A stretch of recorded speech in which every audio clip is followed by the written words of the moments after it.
fast as they think that they know how. See? And so that's how you can change their mind. Once you show them that you're smarter than they are, then they're going to start looking at you as more of the authority and the leader in how to get the job done and how the market works. So, yeah, that's probably part of it. It's free, and they don't really know how accurate it is. When you start prospecting, you really start to see.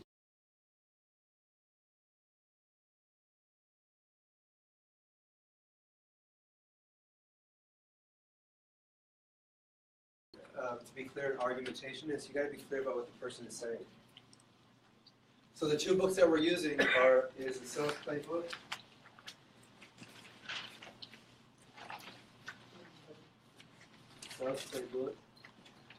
and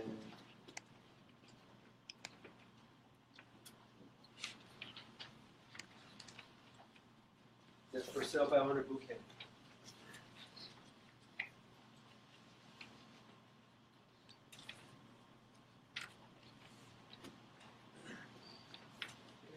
So the Sales Playbook is how to strategize your lead after you get a lead. What do you do when you have somebody that seems like they're interested in working with you or they're willing to meet with you? You print out their information.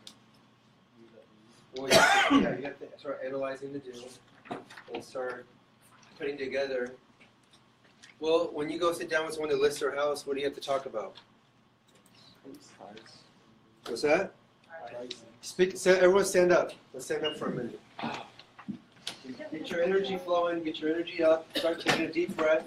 Right? Can you turn the switch for the AC a little bit?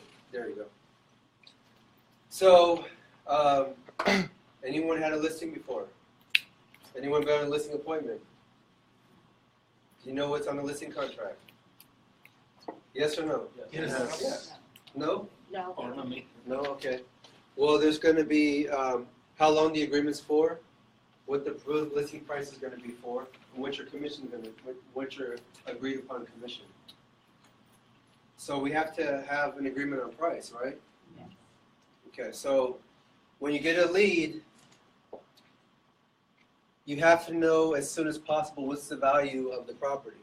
So you can figure out what to do, how to negotiate, if you're going to be able to close it, if they have enough equity.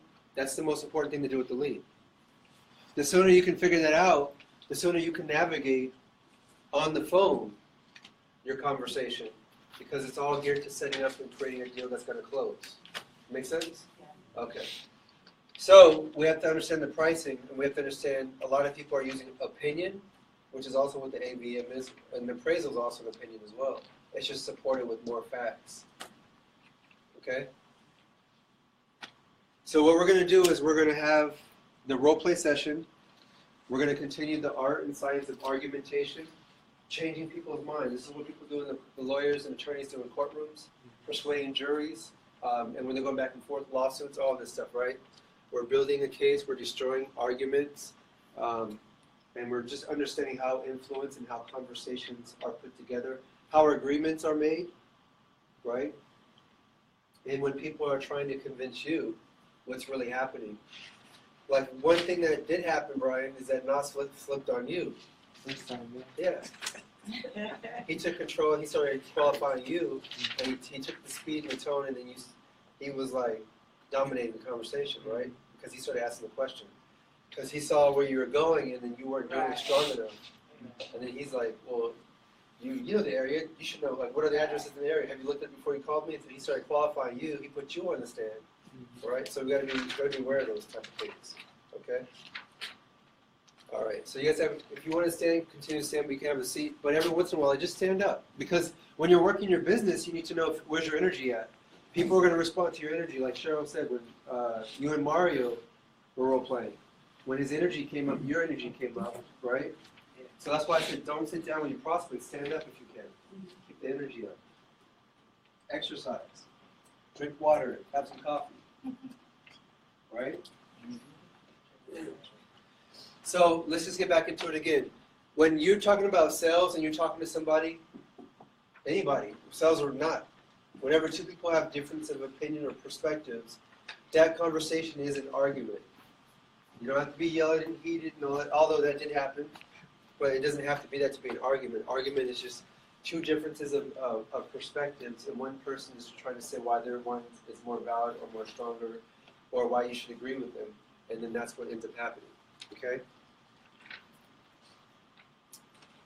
So argument structure. Arguments are the basis of persuasive communication. They are combinations of statements made that are intended to change the minds of other people. All arguments have structure which can be either deliberately designed or may be discovered through analysis. At its simplest form, argument has premises and conclusions. A premise. When you ask somebody a question, when they put forth that answer is something what's called a premise, is what they're putting forth, and they're going to try to put it forth as if it's a truth, but it's not necessarily a truth. So I say, well, how did you come up with that price? What do people typically say? Opinion or the military. Another Right. realtor. So you have to know that as soon as they start talking, they're giving you their premise. They're saying like, well, Avi's not here, but last Thursday when we called that for sale by owner, she was talking on and on and on. This is why the house is worth this and this and the flooring, and mine is the only one and this and this. And so she sounded convincing, but those were all her premises. She was trying to state it as if they were facts, if they were true, but they weren't. And if you have a weak mind or you don't understand how cases or arguments or how someone can make a case in your mind and start establishing credibility and believability, then what ends up happening is you start believing them more than you start believing yourself. Does that make sense? Yeah. So, a premise. The premise of an argument is something that is put forth as a truth, but is not proven. Although it is not proven, it is assumed to be true. Now we're talking about attacking a person's argument. If you wanted to attack another person's argument, you can challenge the truth of their premise. How did you come up with the price? Well, I looked on Zillow. Okay, so we can challenge the truth of what they're saying, right? Does Zillow take into consideration the condition of the properties that it's comparing itself to? No. Right. Do banks lend money based on Zestimates? No. When they bought their house, was the money lent on a Zestimate? No. So you said we can start asking questions that would destroy their arguments? We want them to, so write this down. Validation and authentication. Ask people to, number one, it needs to be very clear what they're saying. You need to be clear about what they're saying. Number two, you can ask them to validate and authenticate what they're saying. This is extremely important when you talk about doing due diligence. When you guys want to get into like real investing, due diligence is going to be like your favorite word. When you start dealing with people and people want to partner up with you, you need to do due diligence. You need to make sure that they can validate and authenticate what they're saying that they can accomplish, right? They need to be able to show and prove. Most people, and then this is the whole thing, that you don't even have to go as far as I'm teaching, but if you just use a little bit of this, it's going to start crumbling. Like it says,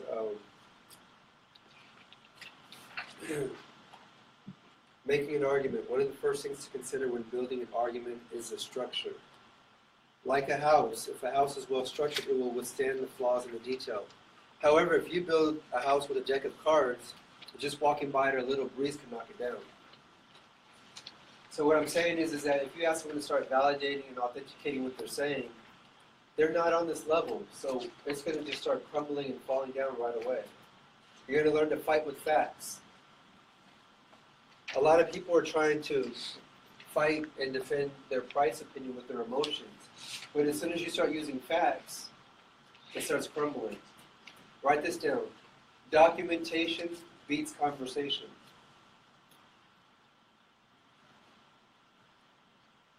Documentation beats conversation. This is how you fight with facts. Use documented proof, recordings. When a title records the transaction. So many of you guys, when you close your first deal, you're almost there. It's not over. Just because you go into escrow, that's nothing. It's not over. Even when you get all the contingencies removed, it's not official until it records. That's when you can celebrate. It's documented as a fact when it records. Because somebody else listings across the street, that's not a fact. That's just anyone can list it for whatever. What did it actually record at? That's when it became a fact. So, what we're doing right now is we're learning the art and structure of argumentation with pure logic. We're also using defensive techniques. And I'm teaching you how to master the art of the conversation. We're also discussing threading. So whenever a thread or a subject is brought up, we want to master and pull out everything, create an advantage, and form an agreement in our favor before we move on. So I'm just planting the seeds. When we actually role-play and we do it, you're going to understand what I'm telling you. And then when you start applying, like Mario, he's applying the power close formula that people are agreeing with him, but he needs to learn how to put the rest of the deal together so it's working, right? It's like people, she's saying yes, it's working. They're agreeing to let you represent them, but you still have to put the rest of the deal together through the agreements, right? Conversation. Okay, so if you want to attack another person's argument, you can challenge the truth of their premise. The premise is what they're putting forth as why they think what they think is why it should be the way that it's going to be. Okay? If you're making an argument, you should be ready to defend your own premises. Now, the more complex you make your premise, the easier it is for someone to tear it down. So the idea is to make it short and to make it non-controversial. Okay? Say that again, to make it short and what? Non-controversial. Are facts controversial? Are they? Are facts controversial? Is it or not? They could be. You're Are we like, all saying, like, I mean, If it's a fact, then it's got. what's that? But that's the opinion versus fact, right? Well, no, but that's not controversial, though. An opinion is controversial. Yeah, but facts. It's not. Correct. Depends on the facts. Yes. Well, but see, but that's, you're going back into authentication and validation of the fact, right? I was thinking like the perception of the fact. Yeah, that goes more into like truth and all that other stuff, right? But we're just talking about documented, recorded documentation that is, you guys have to understand what you're doing. You're not selling houses. This is all about legal paperwork at the end of the day, right? What the house is a fiction. The paperwork is what controls the fiction. Is what controls the asset. That's why they can foreclose and the sheriff can come keep people out because of the paperwork. It's the contract. When the bank is lending money, it's a contract. So it's not about the house. It's about the paperwork. Okay. The premises are the building blocks of the argument. There may well be two or more premises in any argument. Next, conclusion. Conclusion is a judgment or decision reached by reasoning. So if someone's giving you a bunch of premises that sound true, then you might come to your own conclusion like, oh damn, like, they know what they're doing. That's why a lot of people don't like calling, and the brand new agents don't like calling for sale by owners because they feel like they don't need them. Like the for sale by owner knows more than them. So they come to their own conclusion. Right? So you have to understand all this stuff so you can have real power. Conclusion, a judgment or decision reached by reasoning. An assertion of the truth of something, typically one that is disputed or in doubt. A demand or request for something considered one's due. So the conclusion or the claim is a statement with which you want the other person to agree. Can you give me an example of a conclusion? Yeah. So in conclusion, Charles's class will get you beaters. Yeah. There you go. That's a good one, right? Yeah. So he put forth the claim in a statement which you want the other person to agree, right? That's what he did. And also, exactly, right? That could be controversial. But see what I'm saying? So it sounded like a decision could be reached through reasoning, right? But again, it was still a premise. So a useful way of spotting a conclusion. Now, how do we spot conclusions? A useful way of spotting a conclusion is that it may well be a statement of necessity, saying what must or should happen. Right? So maybe that was a premise, right? But the conclusion would be because his classes are so great and people are closing business, you should definitely attend. So conclusion is a statement of. With which you want someone else to agree. Saying so, a key word would be must or should. You must go, or you should really go, right? So we're reaching a conclusion. You really should do this because of the premise. Because people are actually getting deals and they're getting listings and they're getting more confident. You should go if you want to do that for your business. That would be the conclusion. You should do this. The premise is why you should do it. That ties the reasoning to the logic of making the decision. You guys get it? So they're going to try to sell you on premises, and then they want you to agree, or they say, well, you should just list at my price, or you should just reduce your commission. They want you to come to a conclusion because all the other agents are willing to take 5%, so you should just be willing to do that. See how they're selling you? Okay?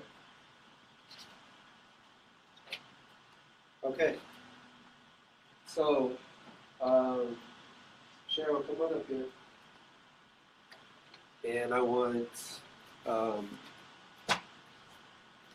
Shayna. Come on. Now, you guys are I want you guys just to work your regular sales conversation. Okay?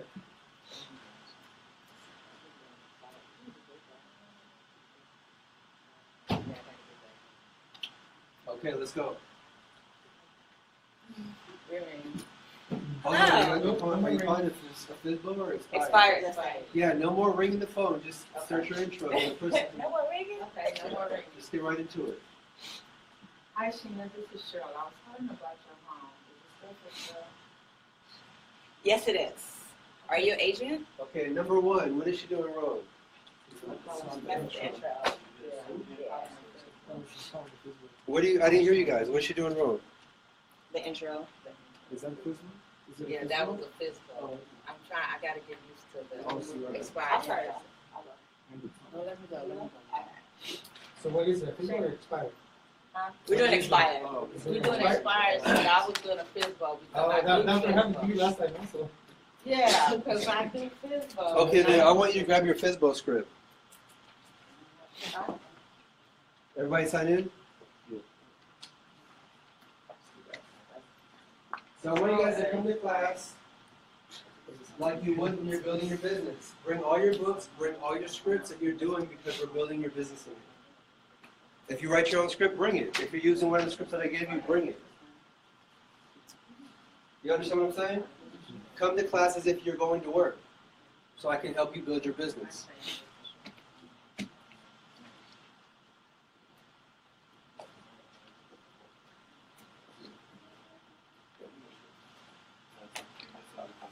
No. We write scripts. Yeah, so you have to just take notes. I'll take notes. Yeah. Now, you could look at this. I recommend, are you new or are you licensed? No, not yet. So I'm going to pass this around to the new people. I recommend you get a binder. Yeah. You can go to MikeFerry.com or TomFerry.com and they have complimentary downloads. Well, you should build a binder that has all these scripts, Yeah. 40 objection handlers, CMA pre-listing package. You should have it always available so you can reference something, put your business together. Take a look at it and pass it around to it. Yeah. Don't you have it? Oh, okay. All right. Okay. Turn the, is it not, turn it all the way. Oh, it is? Okay. So I want you guys to come to class like you're going to build your business. You should be practicing all week, and then you should bring in your scripts, and you should be rewriting your scripts as well, okay? I'll give you something to start with, but a lot of people don't develop them. So it's better just to learn. Listen to what she's saying and start writing it out. Who was the other person that was in here that was taking notes on the computer? Like that.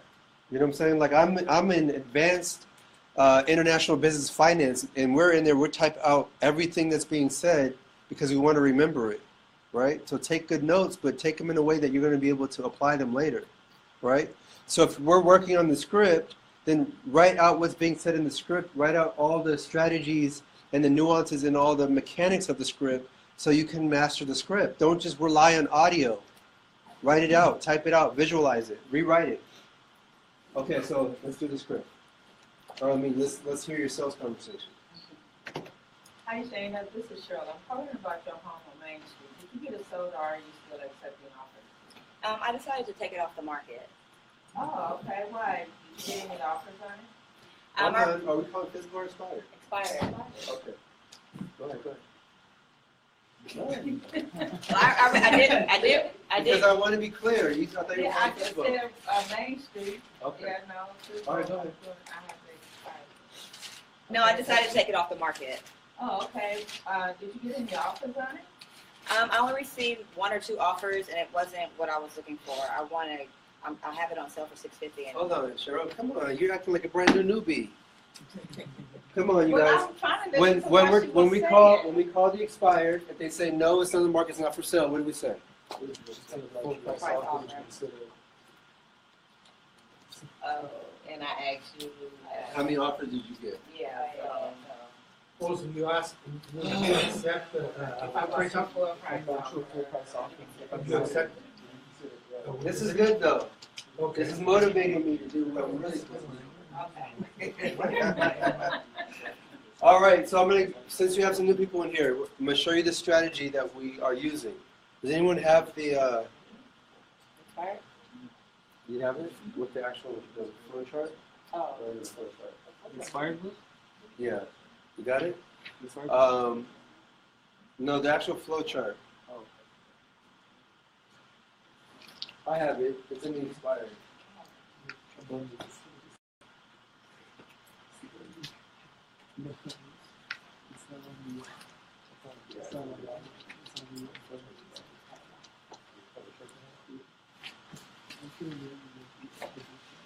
I'm gonna make a chart. I'm gonna make a printout for you guys of the strategy.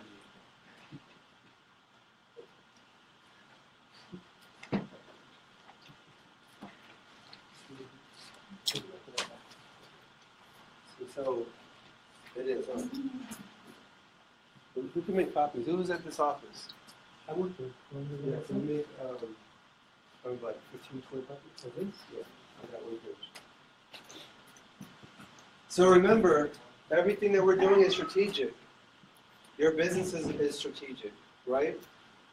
Life is strategic. That's why chess is such a relatable game, because that's how life. If you want to lose weight, you have to have a strategy to lose weight. That's why some people count calories. Some people stop eating certain things for a certain amount of time. Some people work a certain amount of to try to burn or burn a certain amount of calories, drink a lot of water. It's calculations and it's strategic. Your business is the exact same way. So here we go. Intro.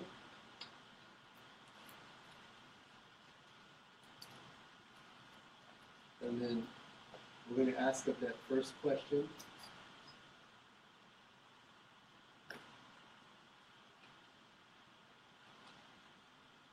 And the questions are designed to be yes or no.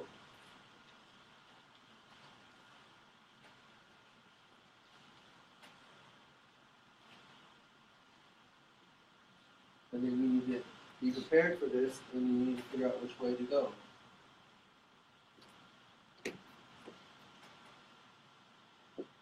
So we're going to get a printout, but some of you guys have it, okay?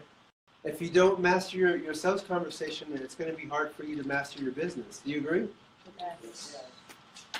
So as entrepreneurs, someone asked me about the book, and if I made the book and I made, Jed from start to finish, I said yes. And well, how did you do that or whatever? But I'm just saying I'm an entrepreneur, and they're like, oh, we're all entrepreneurs, but real entrepreneurs are able to really master each part of the business and get the product to completion, to figure out what stops the flow of a process or a service or a product, and then how do you complete it? What if you have ideas that you haven't actually even done yet or gave up on, it's because you didn't finish what was stopping you. You couldn't figure out the process, right? So we have to master the process. This is a process. When you call somebody that you don't know, you have to have an introduction, right? So don't you think that you should master the introduction? Because it's going to happen every single time. What are you going to say? How are you going to create what's going to give you the highest level of response? This is what I'm teaching you guys, right? You have the first question. If they say yes, you go here. If they say no, if they say any of these no's, and you go where we're supposed to go, that's based on the strategy, right? So let's just do it as a group before we just run through, because there's some new people in here, right? The first sales question, did you get it sold yet, or are you still accepting offers? Did you get it sold yet, or are you still accepting offers? If they say yes, we've already sold the property, then we know that we don't need to waste our time. We can just end the call. Terminate.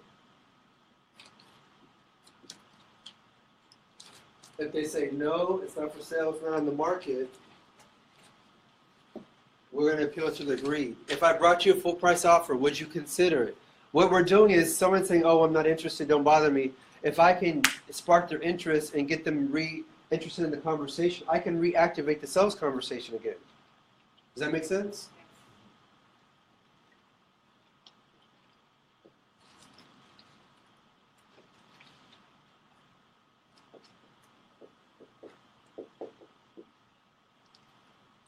Here we go. But if you start the sales conversation off the wrong way, then it's hard to control where the call is going to end up. So that's why in the boot camp I had you guys write it out 10, 15 times. Take a 5-minute break, another 10, 15 times, and then we can see that it starts rolling off the tongue, because the more you repeat it, the more it becomes ingrained. Thanks. Let me pass it up. Okay. So let's do it again. Do you need your flowchart or your script? Yeah, I need a flow chart. But she gave me the scripts of it. Okay. What do you do when you're in there making calls and you're doing really well? How are you set up?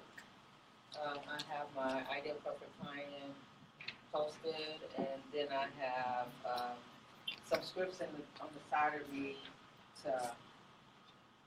So you have scripts that kind of as a guiding post, right? Yeah. You need to have that when you come in here too. Okay. Okay, let's go. Hi Shannon, this is Cheryl. I'm calling about your home on Main Street. Did you get it sold, or are you still accepting offers? No, I decided to take it off the market. Okay, great. If I brought you a strong full price offer, would you consider it? Yes, it's the full price offer. Here we go. What are you asking? Now you see where we're at? So it's so easy. It's going to come up. There's only a few different places. Remember, the equitable deal in retail residential, the equitable deal only has 3 components. Motivation, write this down, motivation, price, and commission. That's all you need. Everything else is a waste of time and energy. It's only motivation, price, and commission. With the expired, it's not even about the commission. They were already willing to pay a commission. Now we're just dealing with motivation and price. That's it. If you figure out where you need to attack and be the strongest at in the conversation, you can do a lot less and get a lot more results. I'm showing you where to focus all your energy and time and attention. It's in the price and it's in the motivation. And obviously figure out making sure they have equity. Okay? So you're going to be able to get right into a conversation. My introduction has a 98% success rate. You're going to get into the conversation. But right away, you're going to actually get into price. So you have to learn how to master price. If you want to be selling real estate, you have to know the price anyway, right? So this is probably the most valuable thing you could learn if you want to sell real estate, is you have to be able to determine the value of the real estate. Let's go. Oh yeah, the price. So what price were you thinking? Well, my buyer is looking for a good deal, All right, so let's just go back here, because I'm showing you how I write my scripts. I'm showing you how I come up with my strategies in real time. So we have you guys have the printout of the strategy, right? How do you figure out what to say? I'm showing you guys how to figure out what to say. Okay. So she said, what did you say? What is the full price, or what did you say? What price are you talking about? Okay. So you said, if I brought you a full price offer, would you consider it? She said yes. She said, and then you said, what price would you? What price were you talking? Okay. So what price are you talking about? What price are you offering this?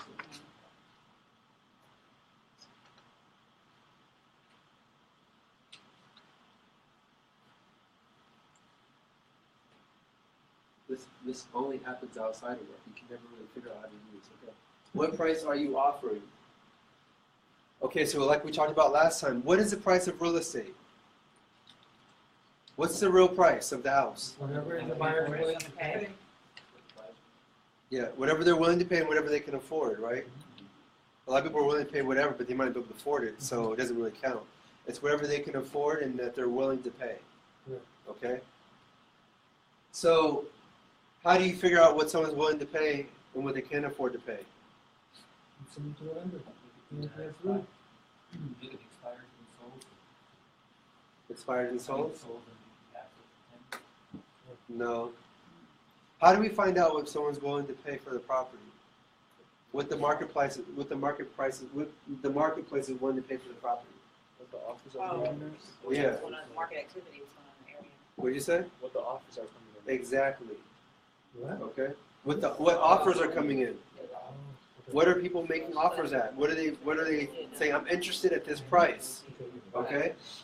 When you guys get listings, if you haven't had a listing, when you get a listing, when you first get that listing, you put it on the market. If it's priced right, you're gonna get a lot of activity. Yeah. Second week, third week, it starts slowing down. Fourth week, fifth, it starts, and then just nothing is gonna happen unless you change the price or you do something different. All right, because the market price is what stimulates supply and demand, and what people are willing to place an offer at what price. Okay. So here we go. What price are you offering? Can you say, well, that's the response back when you say, well, my client's looking for a good deal. What's the highest price you want? But then you guys are using what I came up with, right? But it works. Yeah, so, it does. So Right. you're role playing. Right. So my buyer's looking for a good deal. What's the best price you want? But this is negotiation. This is the whole thing of Okay. Wow. who the first person that gives a number loses type of thing, right? Okay. But you can get deadlocked at that. If they're the person that will give a number, then you don't want to end the negotiation by not giving a number. Just give them a number, but it doesn't have to be the real number. So we have a number. Can you say a range? Okay, so really I shouldn't even, because see, when I'm asking her, okay, Wait, hold on real quick before I lose the train of thought. okay. When we talk about negotiations, right? If you have studied negotiation, one of the very basics that you learn in negotiation is the first one to give the number loses. Or it should be more accurately said, the first one that gives the real number actually really is the one that loses, right? But as you get more sophisticated, you can be the first one to give a number, but it doesn't have to be your real number. Okay. Well, we already have a number. You can't negotiate without having parameters and a number to negotiate around, right? If we call it expired, what number do we have? That listed it as? The number that it expired at, right? Okay, so I see that your home was listed for 615. See? So that's where you start the negotiation. Right. We don't need them to tell us a number because we already know their number. Right. And it failed. I see that your home- What price are you offering? What price? So you have to understand this is the beginning of the negotiation. Okay, now my brain is like. Oh, I turned the brain on, right? Okay, so the starting point of the negotiation.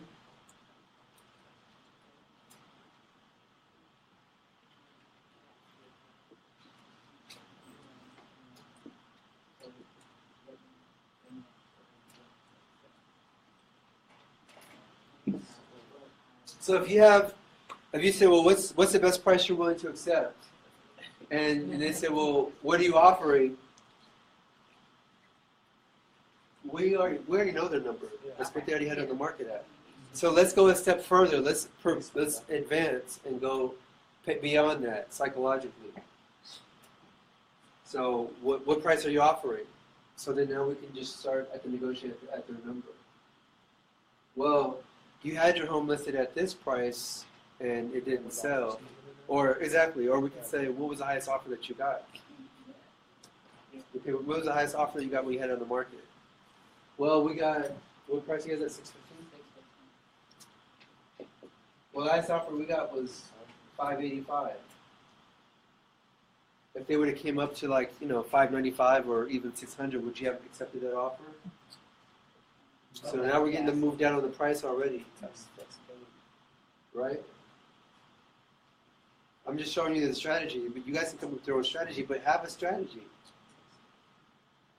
So what we're getting interesting price reductions already. The lower the price, the more it has a higher chance of selling, right? So the lower we can get the price down. If we take the listing, we lower the price, we have a higher chance of selling the property than the other agent that had a higher price that didn't sell.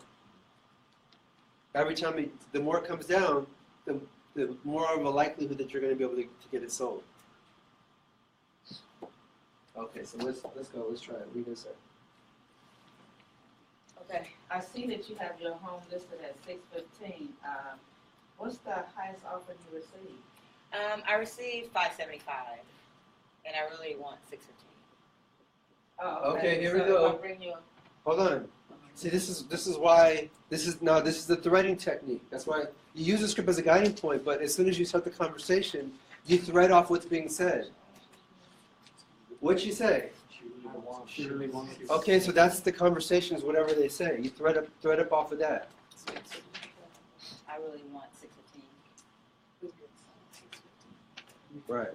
But we're looking for 575.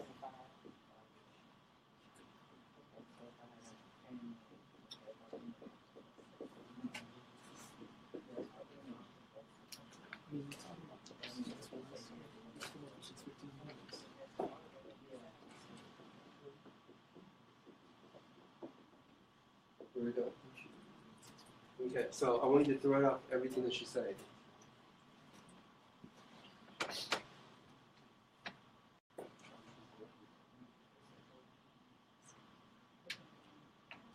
that's what I'm thinking.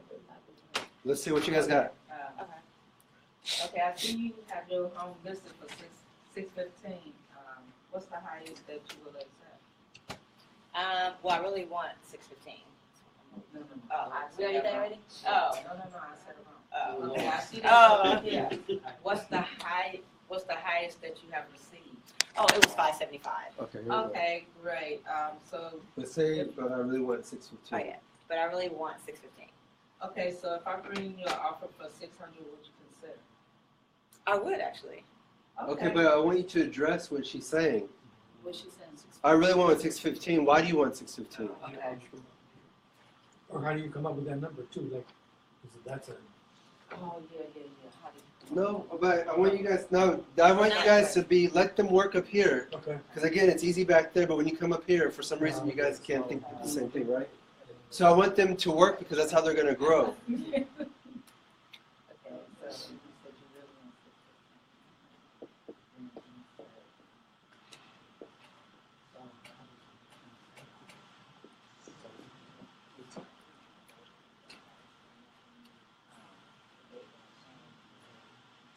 Hold on, we want to let everyone hear your strategy. What are you guys talking Oh, about? okay.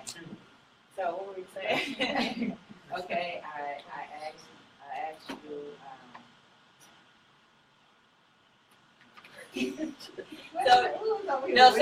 So I'm saying that the highest price I received was 575, but I really want 615. So she's gonna try to come at 600,000, right? And there's what I consider, and I'm like, well, yeah. And then we're gonna kind of debate the price. Well, how did I come up with that price? And I'll say, well, my realtor, they showed me the price. And then the whole idea is to, based off the premise, is to, what's the right word, debate what I'm saying, to kind of, well, did your realtor show you the comps for that area? right. To try to show, like, Right. Yeah, you got it. True value of Right. the property. Okay, so we have the theory, we got a strategy, now let's put it into practice. It's a lot of work. I'm not going to lie to you guys, it's a lot of work. But if you really want to be successful, and you guys can get this, You will have no problem, especially in this industry, because people have low standards and they're not willing to learn this. But because they're not willing to learn it, they keep making bad decisions and they're wasting time and energy on listings that aren't going to close. That's why I said there's an abundance of expired. That's why my first book is called The Abundance of Expired, literally. Millions and millions and millions of dollars coming on the market every single day. That's an abundance, right? Yeah. Okay, let's go. Just go back to, Okay, 615. what was the highest price that you got? 575. But But I really want 615. Okay, so, how did you determine your price? My realtor actually sat down with me and said that this would be a 615 would be a good price. Okay, did your realtor bring you some comps to verify or appraisal, some comps or appraisal to verify the actual price of the property? He showed me like about 1 or 2 times. Oh, okay. okay, but let's just think about it. Challenge those times to see what the addresses are. Okay. No, because that was when they first listed the property. Oh, okay. Yeah, Yeah. okay. But if what they came up with, was it right or wrong? Was it accurate? Okay. So. No, it's not, no, I could give everybody in here comps, but it doesn't mean that they know how to read it and know how to pick the right price. So what ends up happening is that the last agent didn't pick the right price. I don't know how they analyze it. It doesn't really matter. But if it was true, the house would have sold. Right? That's what Brian just said. How do we ask that question? How would we structure that question to get to that point? Let's just think about it. So if the last agent said this is what the home's going to sell for based on the comps, obviously they didn't read the comps right and they didn't price it right. Okay? Because if that was true, the house would have sold. So wasn't that the question right there? So obviously, if his analysis was done correctly, your house would have sold, and it didn't sell. So that means that it wasn't right. Right? And then should I go closing for the appointment? Well, let's get this concept first. Okay. Let's get the concept first, so you guys can actually this can be a part of who you are, right? So again, when you're looking at someone else's premises, how do you know if they have a solid foundation or structure behind what they're saying? Facts. Proof, right?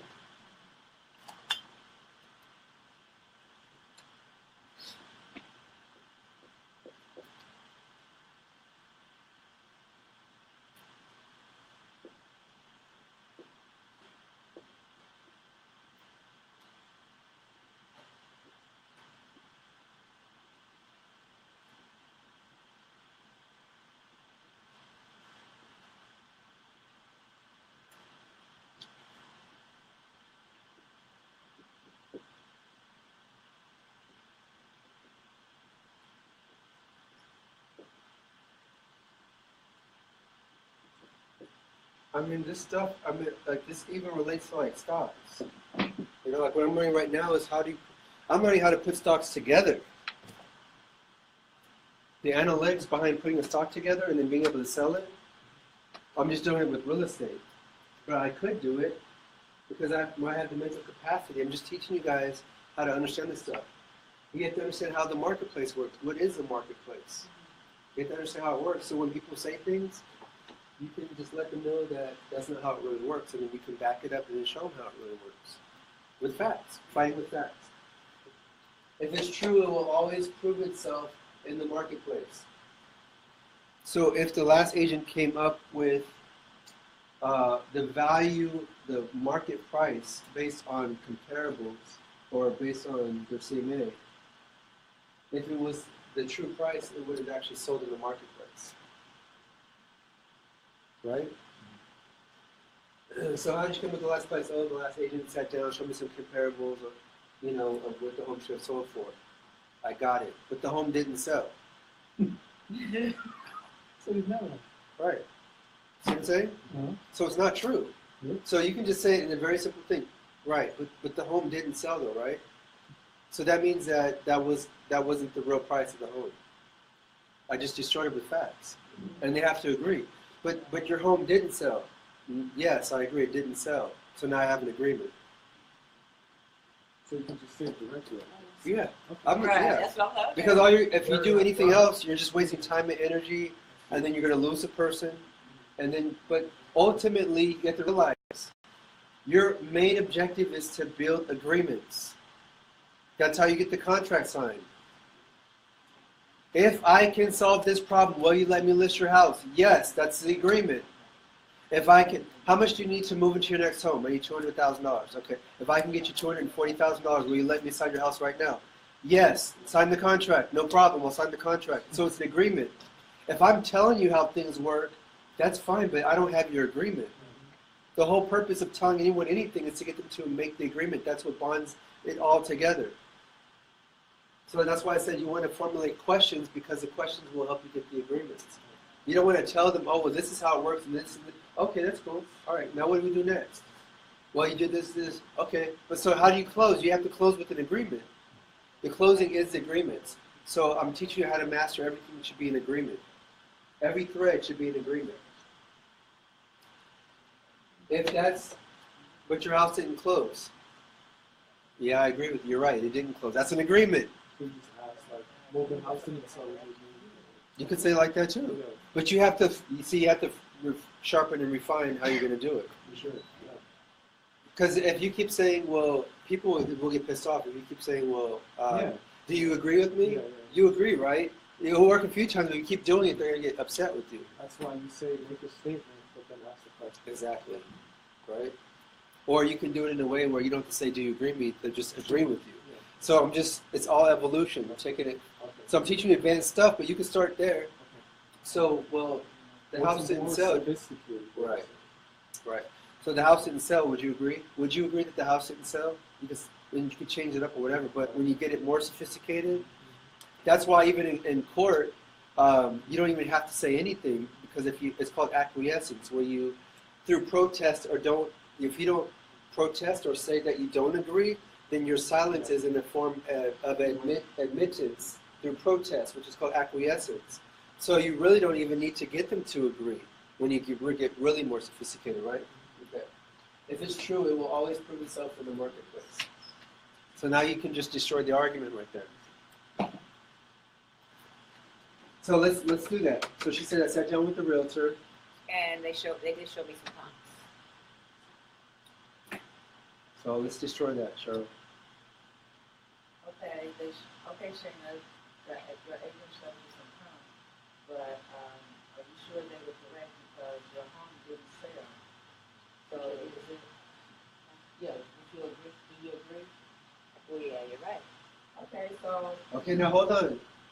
So you have to understand what's happening. Once you destroy the argument, it creates an open space for you to start formulating what you want. That's another question. Well, yeah, but you have to understand that that's all destroyed now. So now there's an open space for you to create what you want.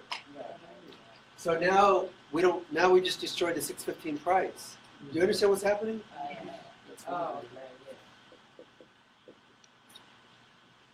You have to go back. You said, well, if I bring you full price offer, would you consider it? Yeah, well, what's the price, what are you offering? Well, when you had your house in the market, how many offers did you get? Well, I got 575, but I want 615. Well, how'd you come up with 615? Well, the agent brought me, some comps, and this is what came up. Okay, but your house didn't sell. No, it didn't sell. So now 615 is not the price anymore. Correct. Ooh, that's a cut. Yeah. Kidding. See what I'm saying? Once you get to know this. Right, I know, right? So now that number is completely out the way. so I gotta bring some. So now how do we move them into a more accurate price, right? Because you can't go too low. So you have two options here. Remember, the price is not real, it's all emotion. Where's the emotion coming from? When they decide to be asked to move. There you go, it's the second right angle. Now that we destroyed the price, let's not go into the price right now. Let's talk about, if I can get your home sold in the next 30 to 60 days, would that be enough time for you to move? Let's raise the energy. But now, if you just destroy someone's argument, their energy is going to come down like that. Now let's spike it back up. If I can get your home sold in the next 30 to 60 days, would that be enough time for you to move? Yeah. Whew. Mhm. We're going to come back to the price in a minute, but let's spike the energy back up, right? Speed. If I get your home sold for you next 30, 60 days, would that be enough time for you to move? Yes, I would love that. I wish I was already there already. Great. By the way, when I get your home sold for you, now I'm placing myself into their consciousness. When I get your home sold for you, where do you plan on moving to next? Where are they moving to? Oh, Florida. Okay, but now, so here we go. So you destroyed the argument. Now that the energy came down, now we're going to spike the energy back up. Okay. If I get your home sold for So your next if I 30 to get 60 the home days, sold in 30 to 60 days, would that be enough time for me to move to Yes, it would. Okay, by the way, where are you moving once the home is sold? Florida. Okay, what takes you to Florida? Family. Okay, how soon do you need to be in Florida? Well, I'd like to be there in 3 months. Oh, okay. okay, here we go. Now we have another equation. What is it? Right here. If I can get you to Florida in 3 months, that's tight for them, right? Yep. But we could use the power close formula. So if I could get you to Florida, Now, wait, we might want to find out more information first, though. When you go to Florida with your family, do you already have a house picked out? Oh, okay. Because we need to figure out how much money they need to make that move, the trip, right? So before we do that, we want to get enough information. So when you move to Florida, do you already have a home picked out? So now we're going to start really figuring out what do they need to do to accomplish their goal, because that's where the emotion's coming from on the price. Back up here, it's the emotion of their end goal. The emotion of the end goal. That's what price really is. It's the emotion of the end goal. Bam.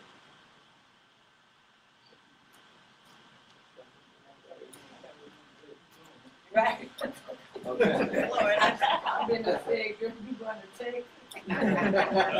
So Charles, Yeah. you say, would you need your net proceeds to get to the house in Florida that you picked up? Or I don't know if you picked it out yet. You could say that, right? But again, that's why I said you guys should be rewriting your script every single day. You have a conversation that goes a completely different way. Write that script for the way that that conversation went. You need to have 1 million scripts for 1 million different conversations. But eventually you'll have enough power questions to where they're going to go where you want them to go because you've already designed it to go that way. But you're not there yet. But in the beginning, you just keep rewriting your script so you get there. All right? So the price is the emotion of what they want to accomplish as their end goal. Does that make sense? Yes. Okay. So we need to figure out what's their end goal so we can figure out what their emotion is around the price. So when you move to Florida, do you already have a home picked out? I don't. Okay, so when you get to Florida, do you already have a profession? I don't yet. I was waiting for the sale of this one. Now you might say that. Do you need the proceeds of this sale to make that purchase or to buy that next home? So, do you need the proceeds of this home to buy the home in Florida? I do. Okay. Oh, okay. Now we still need more clarity. Okay, so Say it, Mario. How much are you looking for next? There you go. I need $250,000. All right. Now how much do you own the property? How much do you own the property? I owe $288. Uh-oh. Well, that's not enough money. Yeah, so she needs 538 plus closing costs. Well, let's see what the commission is on. 30,000. This is say 35,000. She has it. 6. That's 7. 573. See, she's actually really needs more closer to 573 to make her move. So remember, the numbers tell the story. See, if you can figure this out, now you can say, if I can get you to Florida within 90 days and put more money in your pocket, more than 250,000, and pay my commission, you can actually charge more than 6% if you're on that level. No, say the verbiage again. Which one? The one Oh, that the says, power close formula. What's the power close formula? If I can get you to Florida within the 90 days If I can net you the amount of and money to net get you the, more money, Right. Including my commission. including my commission, will you consider hiring me? What do you let me? No, will you let me hire, will you let me represent you? Right. So you guys have to practice your closing because if you can't ask clearly for what you want, you're not going to get it. You have to be extremely clear and confident on your closing because that lets them know that you're clear about what you want. If you're not clear about what you want, you're stumbling and you're fumbling, then they're not going to buy into your confidence. what, was that the closing, what you said? Well, the power closing formula is if I can get you what you want, will you give me what I want? That's the formula, but you got to fill it in based on what is their problem. If I can solve your problem, will you give me what I want? That's the basic template. If I can solve your problem, will you give me what I want? Now, but what if I can solve this big problem for you and all you ask for is an appointment? That's all you're going to get. Ask for exactly what you want. Yeah, Would you let me represent you? You asked. Yeah. You could, if I can get you, you only need 273. If I can get you 585,000, will you let me represent you and pay me a 6% commission? You could say that if you got to that point. I mean, if you confident too, so Yeah, but you're more than achieving their goal. So now we've shown them that they thought they needed 615. In reality, they only need 5673, including our commission. So now we're making them more money, and we're helping them accomplish their goal. The numbers you did there, so would you do that like breakdown in the call? If you can, if you're fast enough. So, would you do But 50? well, what I'm saying is that if you, well, you could just say, if I can help you get to Florida in the next 90 days, Because that's powerful. And that you can more- actually give them yeah, Because I mean, you just asked me Well, how much did I need, and yeah. then how much I owe, right. and then. Okay. And and then. then you subtract it up. Like, but so you have to know. But there's so much stuff you have to know. You have to know how the net sheet works. Where's the Right. biggest cost in the net sheet? Commissions, right? So you have to be able to calculate all that. Now you could just do it like this. If I can get your home sold in the next 90 days and help you get what you need or more, including my commission, will you let me represent you? Yes. When's a good time to meet for 5 to 10 minutes? That's when you would do all your homework and then you would bring that to your meeting to close. But if you're fast enough, you could just do it right there on the phone. But you probably would still want to do it in person because they're going to need to sign the contract when you prove it to them. So now we just proved it to them. We gave them evidence and then we proved it to them, right? Because it's more of an effective to do it in person, like they see it right there. That's what I'm saying. So all you guys need to do is to set an appointment. When's a good time to meet for 5 to 10 minutes so that I can show this to you?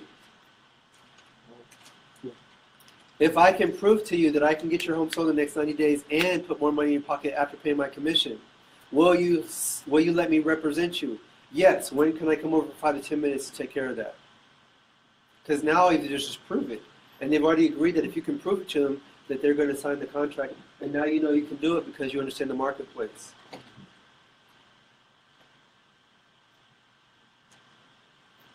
So we found the real number. And we still have room. But can you get your home sold right if you price it a certain amount below the market competition? So we could get the home sold in 90 days. Because we don't need that extra difference, even though we could get it. That's what we're going to give to the other person, the strong qualified buyer. We're going to attract the strong qualified buyer because it's such a good deal. There's equity in the property. That's going to speed up the transaction of the sale. Goodbye. Everybody's happy. Is a buyer going to be happy if they're getting a property below market value? Yeah. So they're going to be happy. and it's not going to be very happy. And you're going to be happy. And Because you don't need a list of property like this. You can go right into escrow. What do you need a listing for? Let's just go right into escrow. You're probably going to double ended. You have a higher probability of double ending it. Any questions?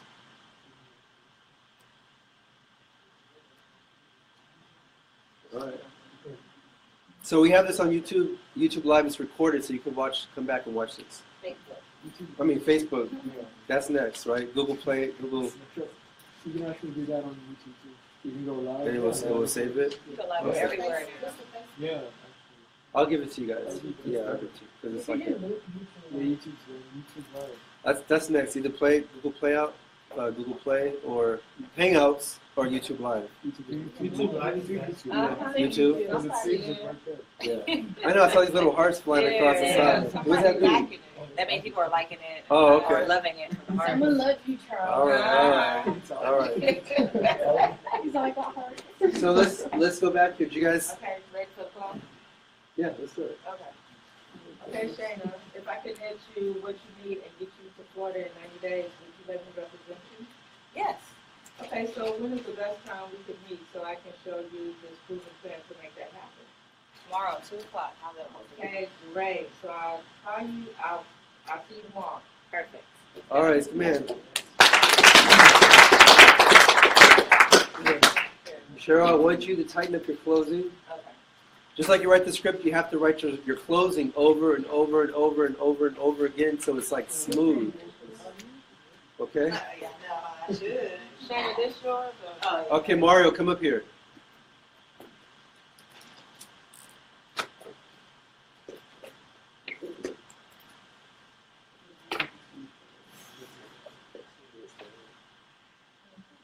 I want you to do your close. For whatever appointment or whatever. All right? Yeah. We're all going to go up here. We're going to do our close so you guys can get a smooth closing. So that closing. If I can make sure as much money as we need in the next 30 to 60 days, we will let me represent you. do it. That's one. Do it again. If I can help you net as much as you need for the next move, would you let me represent you? All right. Now I want you to raise your tone up. Try to project your voice to the back wall. If I can help you net as much money as you need to get to Miami, would you let me represent you? Okay, good. So if I can get you as much money as you need to get to Miami, then I want the other one to be stronger. Will you let me represent you? I want that to be even stronger. Will you? Yeah. If I can help you net as much money as you need to get to Miami, will you let me represent you? That's better, right? Do it again. If I can help you net as much money as you need to get to Miami, will you let me represent you? Yeah, that's much better, right? Practice that. That's going to help you, all right? Eduardo. Yeah.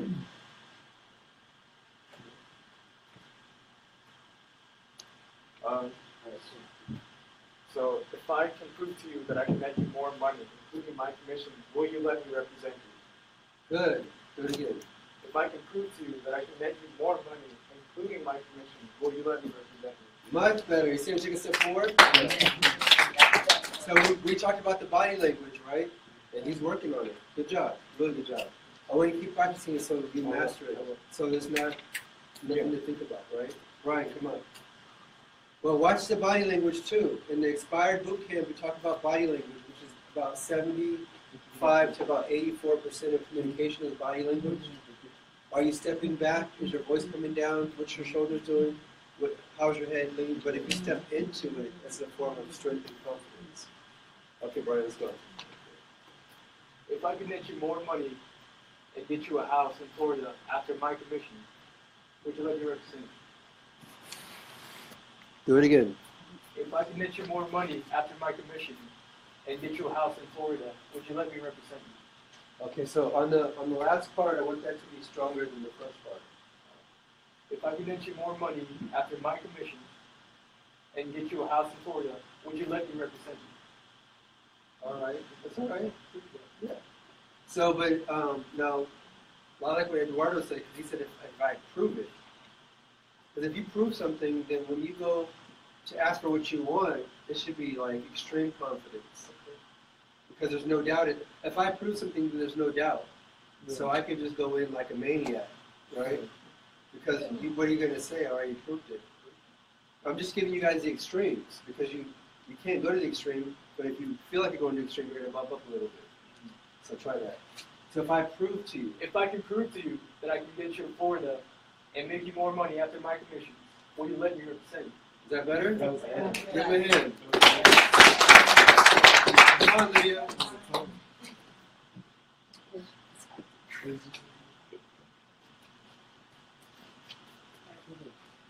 If I can get your home sold within 30 days, can I represent you? Do it again. If I can get your home sold within 30 days, then can I represent you? So let's try this. If I can get your home sold for you in the next 30 to 60 days. If I can get your home sold within the next 30, 60 days, then can I represent you? Okay, so remember, I want you guys to use the word can, or will you, or not. Well, as we go. Okay, can, or may, or would you maybe possibly consider? You don't want me to what? Use the word can. You don't? No. Oh. It's not really a question, really. Then I will represent you. Yeah, will you? Then I will. Or represent would you? No, would either. Will. Then I will represent you. No. If I can get your home sold for the next 30 to 60 days, will you let me represent you? When's a good time to meet for 5 to 10 minutes? Now, would you think about considering maybe meet one day this year? If no, let's get right to it. Okay, let's try it. If I can sell your home in the next 30, 60 days, will you let me represent you? If I can get your home sold within the next 30, 60 days, will you let me represent you? That's better, right? Yeah. Can you guys hear it? Yes. I'll do it again. If I can get your home sold within 30 to 60 days, will you let me represent you? Okay. All right. Keep practicing that. Keep practicing that. Okay. That's a good one. Come on. What's your first name? I'm doing it. It's Gabriel, right? Gabriel, Yeah, come on up, Gabriel. Guys, get ready because you're coming up. Don't wait to get up there to start trying to figure out what you're going to say. Let's go. All right, so when I prove you that I can get you enough money to get you to Florida, will you let me represent you? Good. Much better. What would you have said before? I don't just like, You don't have a closing, yeah, right? just kind of fed off of everyone kind Now of you have a how it closing. would work for me. Yeah. Do it again. So when I prove to you that I can get you enough money to get you to Florida, will you let me live with you? Excellent. Good job. Give him a hand. Come on, Charlie. I didn't know what you did. Let's go. Okay. If I can get you the amount of money you want, in the time you want, will you let me represent you? Good job. Good job.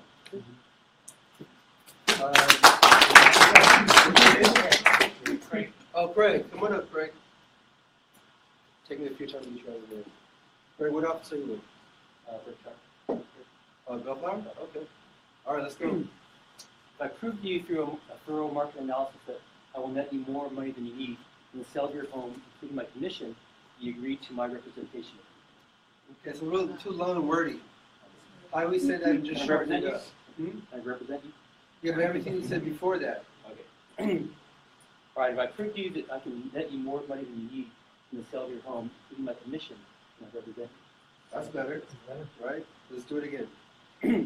If I prove to you through a market analysis that I can net you more money than you need in the sale of your home, including my commission, you agree to me representing you. Okay, so this is where it's at. If I can prove to you, right? Don't tell them how you're going to prove it to them. If I can prove it to you, if I can prove this to you, will you let me represent you? And if they say, well, how are you going to do that? Then you go for the meeting, and then you prove it to them through the market analysis. But don't tell them, you don't have to tell them all that. Just say, if I can prove it to you, and then ask for what you want. Try that. Okay, so if I can prove to you that I will net you more money than you need, you agree to me representing you. Okay, so you almost had it on the back end. If I can prove to you that I can get you more money, will you let me represent you? If I can prove to you that I can net you more money in the sale of your home, including my commission, No, so you're adding more stuff in there, right? So if I can prove to you that I can get you more money, why would you just say in the sale of your home? We already know that's in the sale of the home. So what ends up happening is adding those extra words and the redundancies, it affects the mind. If I can prove to you that I can get you more money, will you let me represent you?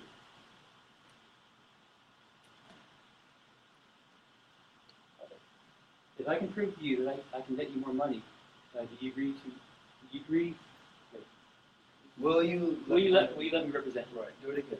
So if I can prove to you that I can net you more money, will you let me represent you? There you go. But you got. I want you to practice that and tighten it up, and just see where you're adding too many words in there. Okay. Thank you. bad, not bad. The trees. Come on, the trees.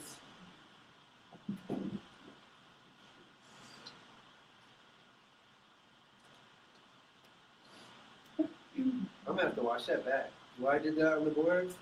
I was just like, did we destroy that argument? Oh, That was good, that was fire. Yeah. Okay. If I can get your home sold in the next 30 to 60 days, will you let me represent you? Okay, do it again. If I can get your home sold in the next 30 to 60 days, will you let me represent you? All right, good. Yeah, get right in. What's your name? Armand, come on up. Armand.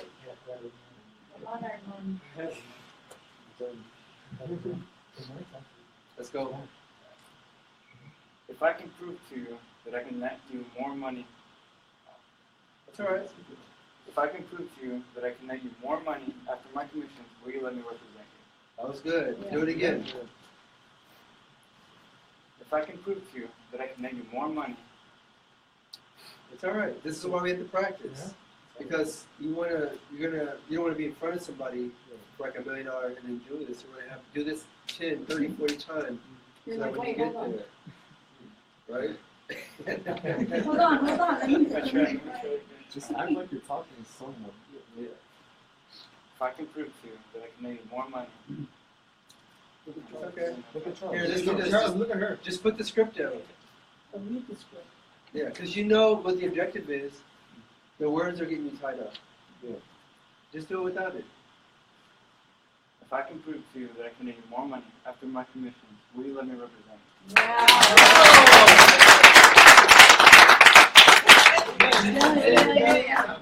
Okay, come on now, Bertha. Every time. Every time. Oh, boy. You got this. I do. Yep. If I can prove to you I can make you more money, would you let me represent you? Nailed it. Come on, Mario. Mario, come on up.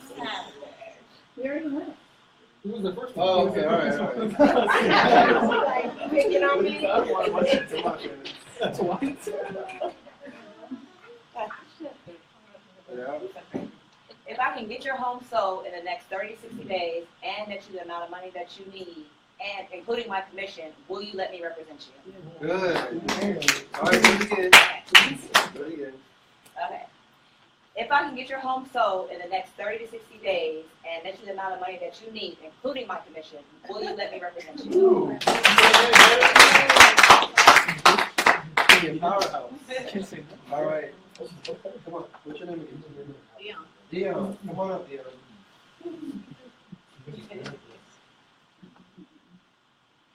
What we're doing is we're simulating the successful experience anyway.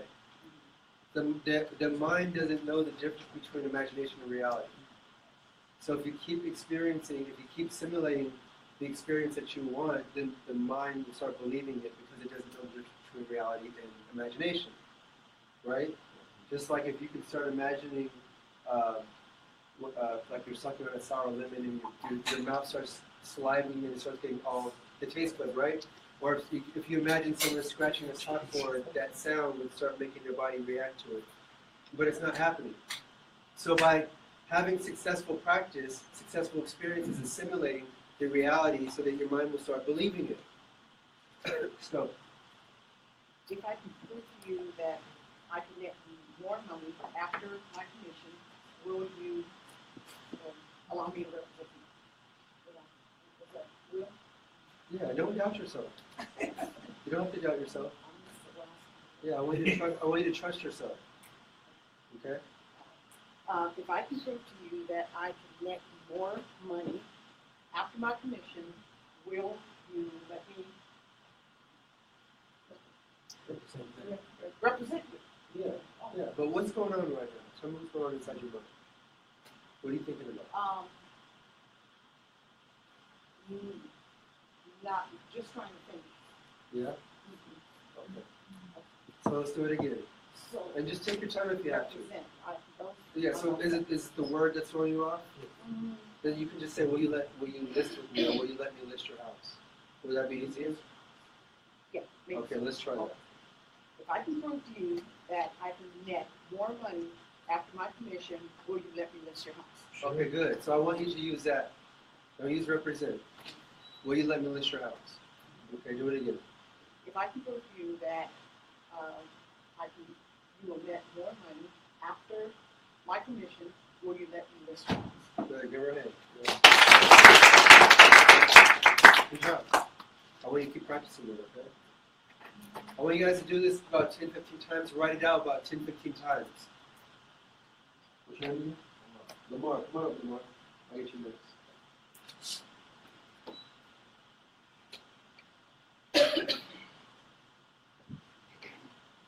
Let's go. If I can net you what you want within the next 30 to 60 days, including my commission, you let me represent you. Yep. Good job. What's your name? Alejandro? Alejandro, come on up. It's a lot easier for the newer people than the ones that have a lot of bad habits. It is. You learn the best way from the very beginning. It's a lot easier. If I can net you more money than any other agent, will you let me represent you with 6% commission? Okay. Yeah. Try it again. Try it again. If I can net you more money than any other agent, will you let me represent you with 6% commission? Let me see here. Let's leave the 6% out for a minute. Let me hear what it sounds like. If I can net you more money than any other agent, will you let me represent you? Yeah. Yeah. Yeah, it's better. Do it again. If I can net you more money than any other agent, will you let me represent you? So than any other agent. What about including my commission in between the words? No. Hold on. Say it again. If I can net you more money than any other agent, will you let me represent you?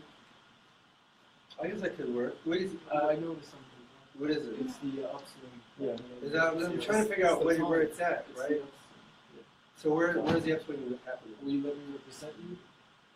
Okay. Or Sorry. will you let me represent you? Like, Oh, okay. Try that.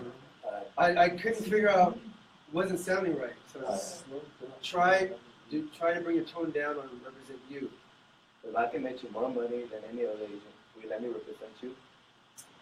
it says, if I can net you more money than any other agent, will you let me represent you? Like slow it Oh, down so a I bit. see. So he's putting it too fast together. Yeah. There's no spaces in between. Yeah. Okay. Try it again. If I can net you more money than any other agent, will you let me represent you? Okay, that's what it is. It's like running too much together, right? So let's break it up into pieces. Okay. If I can net you more money than any other agent, will you let me represent you? If I can net you more money than any other agent, will you let me represent you? Yeah, put more pauses in between. If I can net you more money than any other agent, will you let me represent you? Is that better? Yeah. See, so we have to get your timing and your rhythm and the space in between. That's going to be real important to the communication of someone being able to receive it. Okay. All right. Good job. Okay. What's your name, sir? I'm just in No.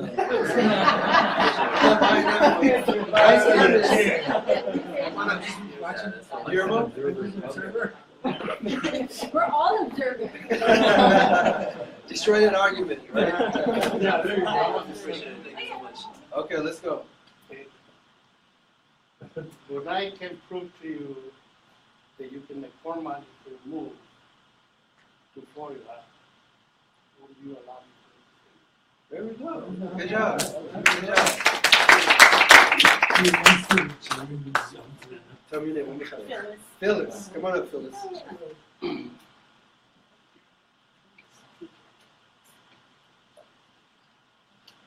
Charles, this is very doable. If I can net you more money and sell the house within the next 60 days, will you allow me to represent you? Yes. That was good.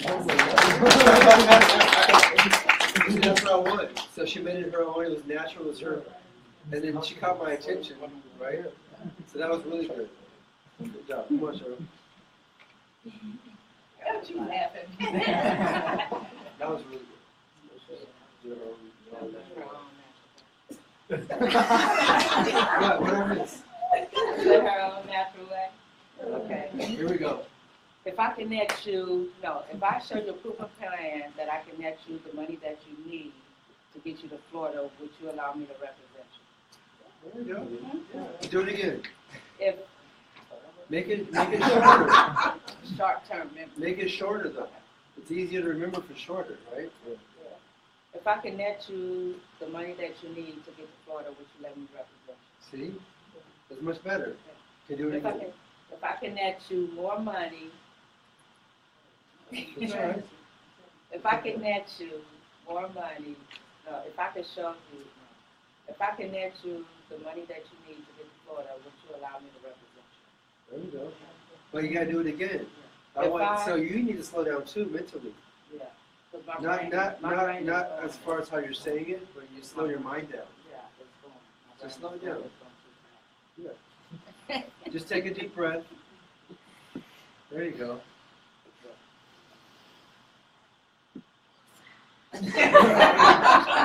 No, yeah. No, really, I need, Okay. if I could show you a proof of plan to get you to Florida, would you allow me to represent you? All right. If I show you a proof of plan to get you to Florida, Well, would just you let let me me? say, if I can get you more money. If I can get you more money, Will you would let me you let me represent represent you? If represent throws you off, say, will you let me list your house? If that word throws you off, don't let that mess up your Oh, whole. flow. Exactly. Just change the word. If I can get you more money, Okay, if I connect you more money, would you let me represent you? yeah, that's a physical close right there. If I connect you more money, would you let me represent you? There you go. Yes. Hold on, let it go.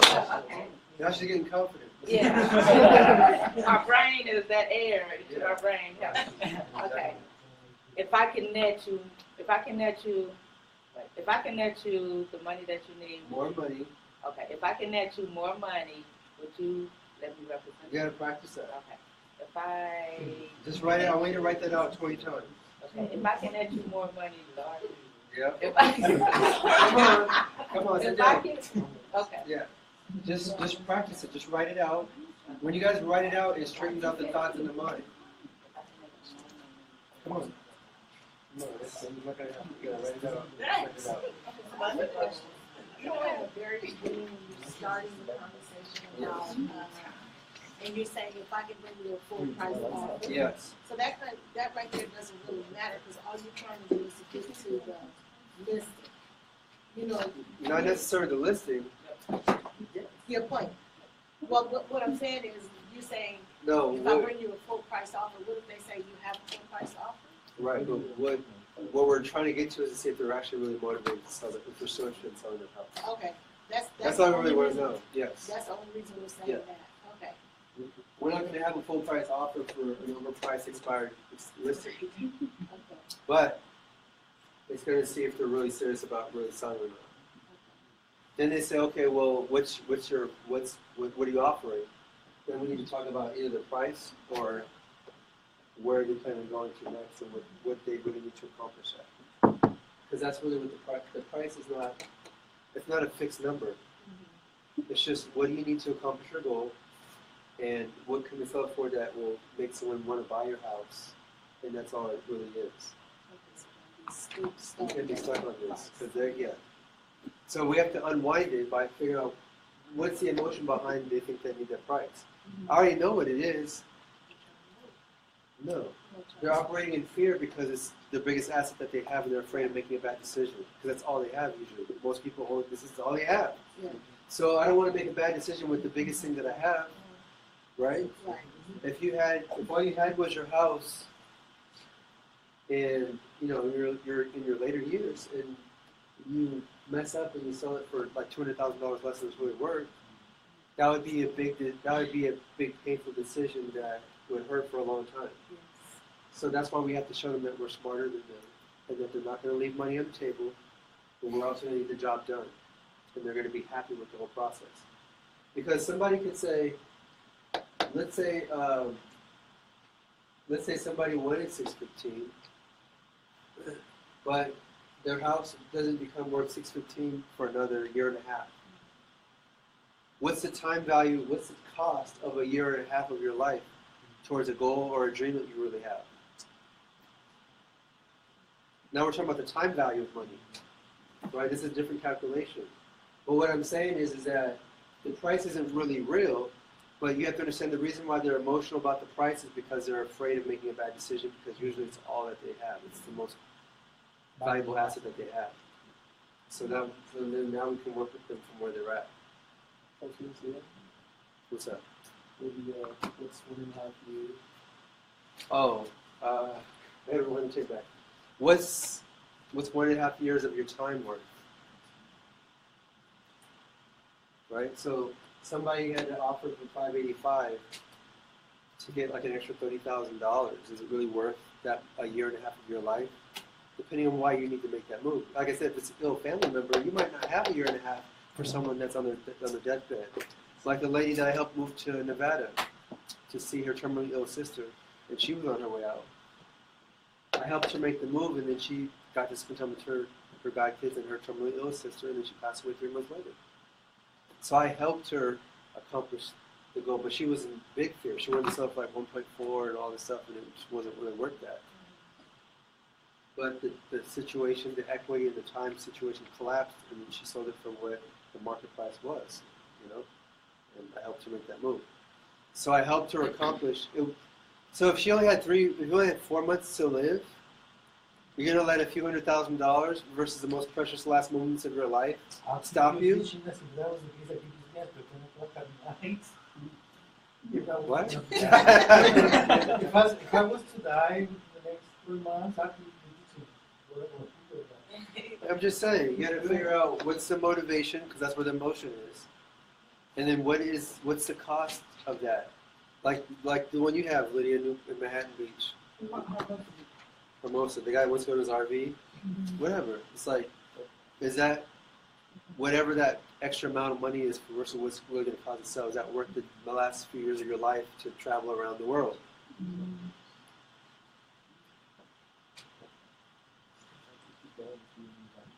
So I want you guys to practice your closing technique. Write it out 20 times. Do it in different ways. So the sales conversation is to find out what are the problems, what are the challenges.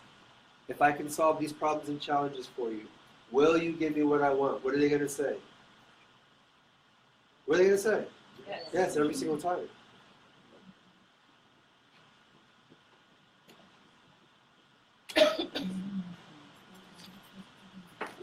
Any other questions?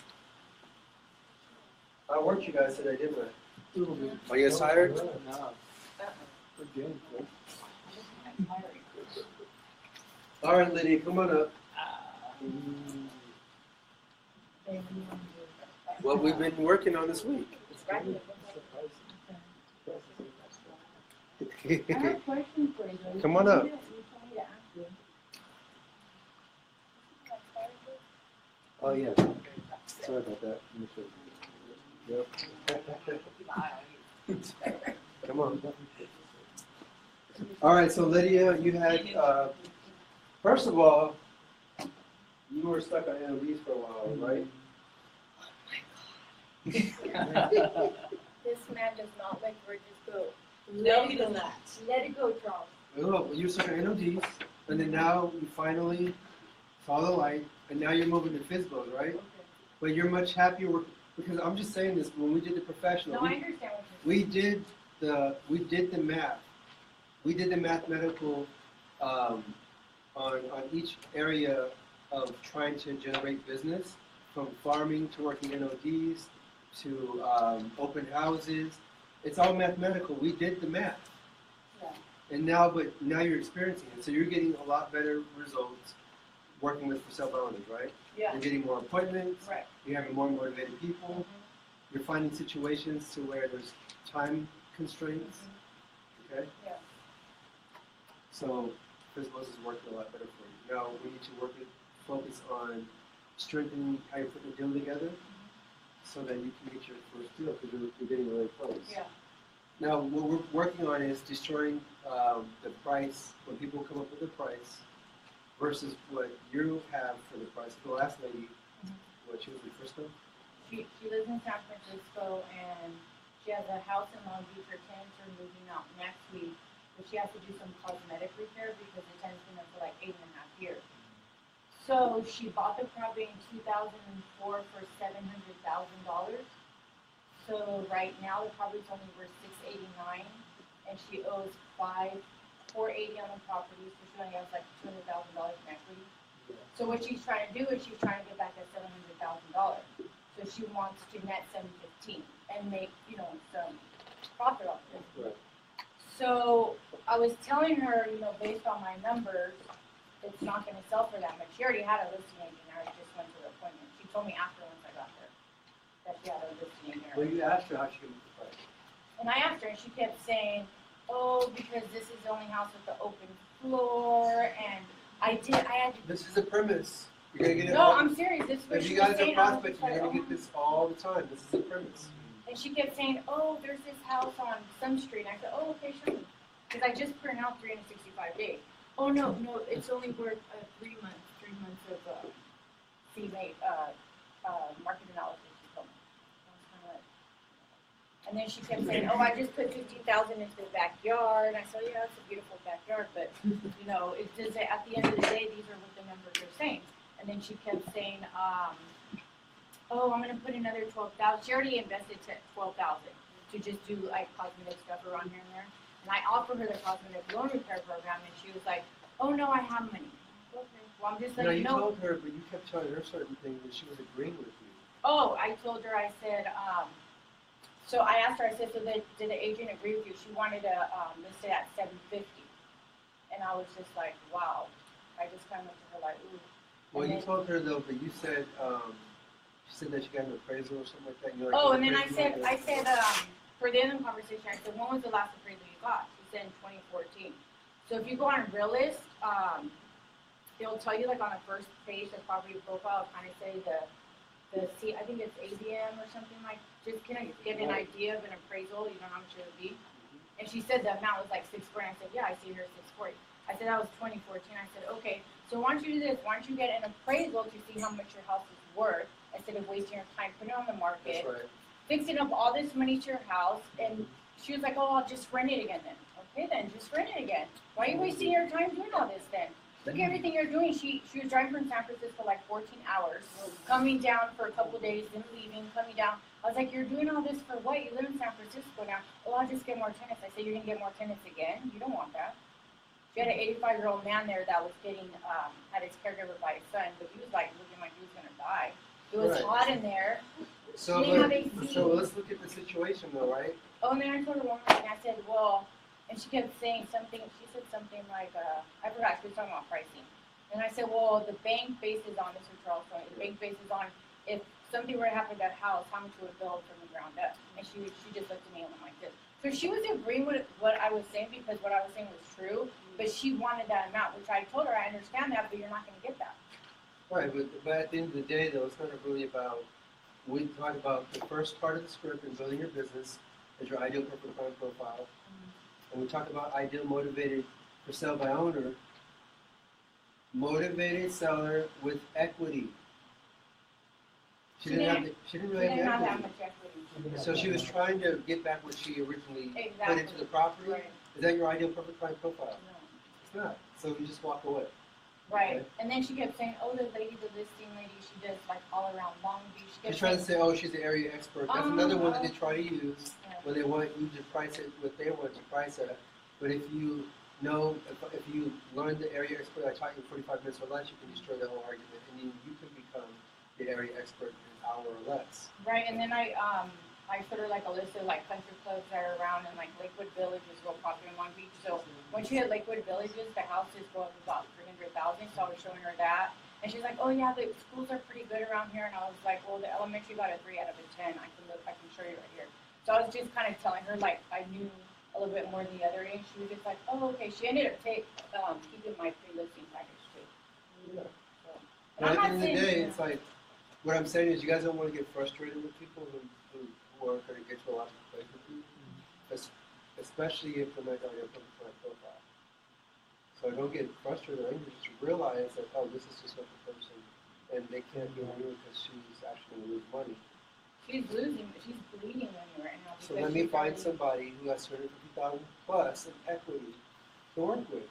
Well, she was right around there. She was like 250 more thousand, but it does make a difference. Yeah, but she's trying to get back what she. Yeah, that was her whole argument. Like she's basically trying to get back what she paid for the cost. Yeah. She's not gonna get it. Yeah. And that listing agent, because she felt like, oh, she's moving around town or whatever, and she agreed with that amount. So what did you do to prepare for your meeting? So basically, I went on the MLS and I did the CMAs back 365 days. I clicked all of these. The ones you had up here, Right. expire, withdrawn. And then the way it prints out is like here. It says like the active, pending, and all that. It kind of breaks it down. And what it does, it says the average. Like under active, it'll say the average. So I highlight it. I highlight each one, like active, pending, withdrawn. And then I kind of do, based on those numbers, I add them all up and then divide it by 6 or 7, whichever ones I chose.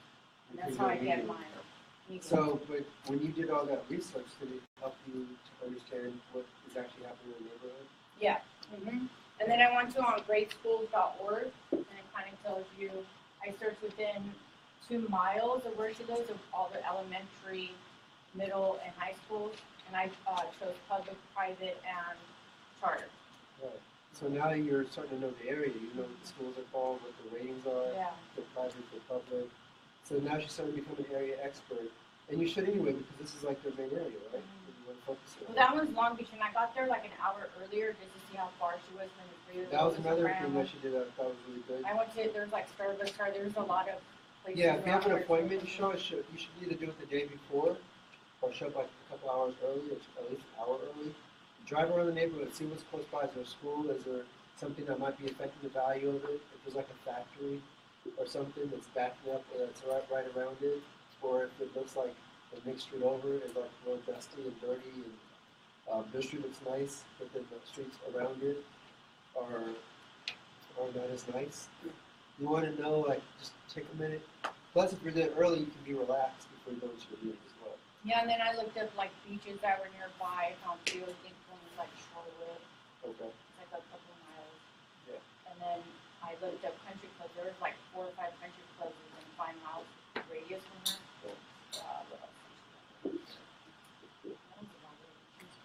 All right, now tell us about the $7 million. No, I don't want to talk about that. All right. And then that's it. That's basically what I did. So this is the CMA that I did. Okay. And then this is the, and then on the realist, they'll tell you like market trends, which is good up until this one's March 2017, so kind of where you are in the market. Okay.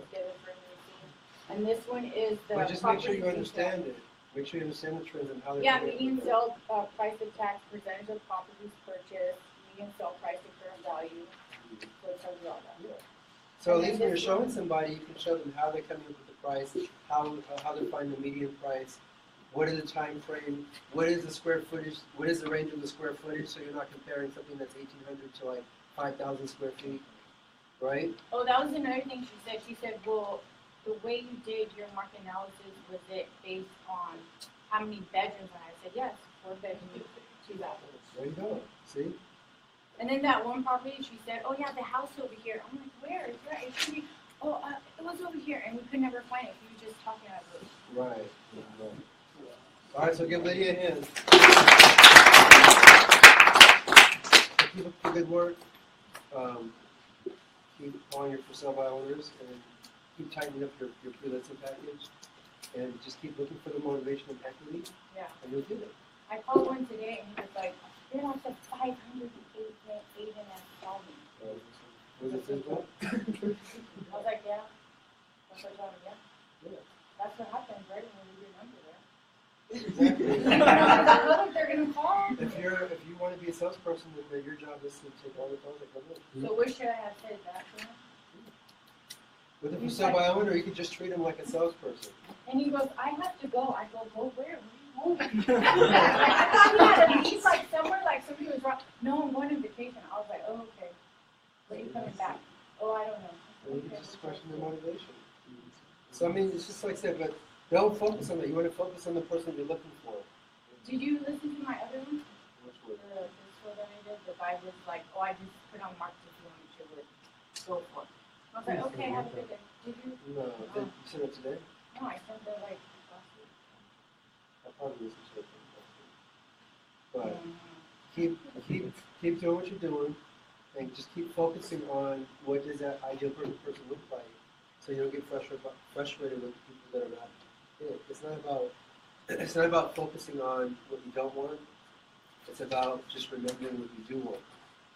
And then you forget about what you don't want. It doesn't stay in your mind. You just forget about it, and you remember what you do want. Right?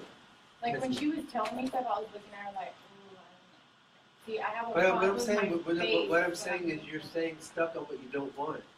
Just as soon as you recognize that that's not that you couldn't do anything for her. She's not the ideal Right. profile. Yeah. So don't worry about how the person's making you feel because they're not. No, I said that I'm when she's telling me stuff, like I do these faces, like, and I don't want to do that because I know I say a lot with my face, and I don't want her to make it feel like, you know, I'm better or anything like that. You know what I'm Okay, saying? we'll just work on it. Just work on it. So that's it. Yeah. All right. All right. Good job today. So, do the exercises. Work on your closing. Continue to work on destroying the arguments. Read the for sale by owner argumentation. How to build an argument. How to destroy arguments. Premise, conclusions, inferences, and the fallacies that people use to build their arguments.